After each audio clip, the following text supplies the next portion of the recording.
Bismillahirrahmanirrahim. Assalamualaikum warahmatullahi wabarakatuh. Ini ada suatu pertanyaan yang ditanyakan oleh sahabat kita. Kata beliau, Ustadz, di manakah perbedaan antara tikus dengan cicak sehingga bila jatuh tikus dalam minyak kemudian mati tidak bisa dimakan minyak tersebut, sedangkan bila jatuh cicak ke dalam minyak, mati cicak dalam minyak tersebut, minyak itu bisa dimakan. Mohon penjelasan Ustadz, terima kasih. Terima kasih sebelumnya kepada saudaraku yang telah bertanya. Jadi saya akan menjawab setahu dengan ilmu saya. Untuk membedakan kedua hal ini, kenapa bila jatuh cicak dalam minyak, minyak itu masih bisa dipakai, sedangkan bila jatuh tikus dalam minyak, minyak itu tidak bisa dipakai lagi? Perbedaannya adalah kepada patokan hukum fikih. Patokan hukum fikih. Dalam patokan hukum fikih, maka binatang itu ada dua model.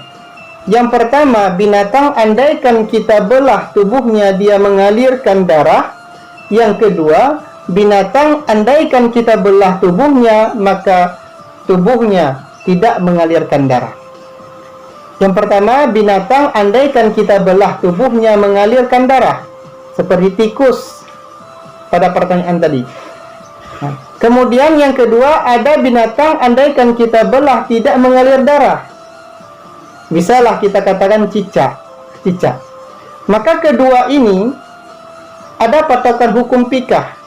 Apa patokan hukum fikih? Yang pertama, patokan hukum fikihnya adalah apabila benda cair jatuh bangkai, yang bangkai itu andaikan dibelah masa hidupnya tidak mengalirkan darah, maka benda cair itu bisa dipakai, dalam artian masih suci.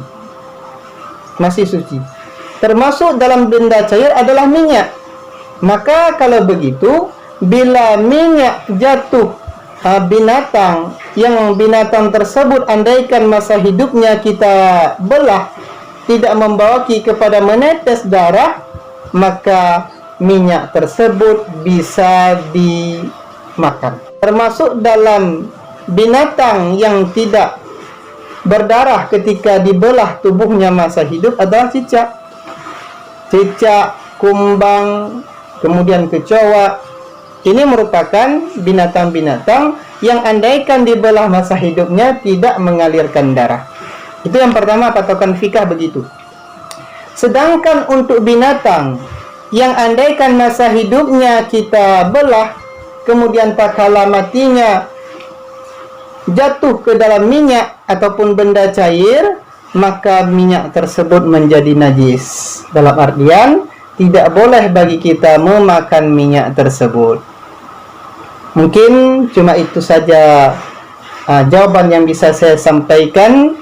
Terima kasih sebelumnya kepada yang bertanya, dan harapan saya bolehlah bagi kita untuk menanyakan kepada yang lain, jangan pernah menghina.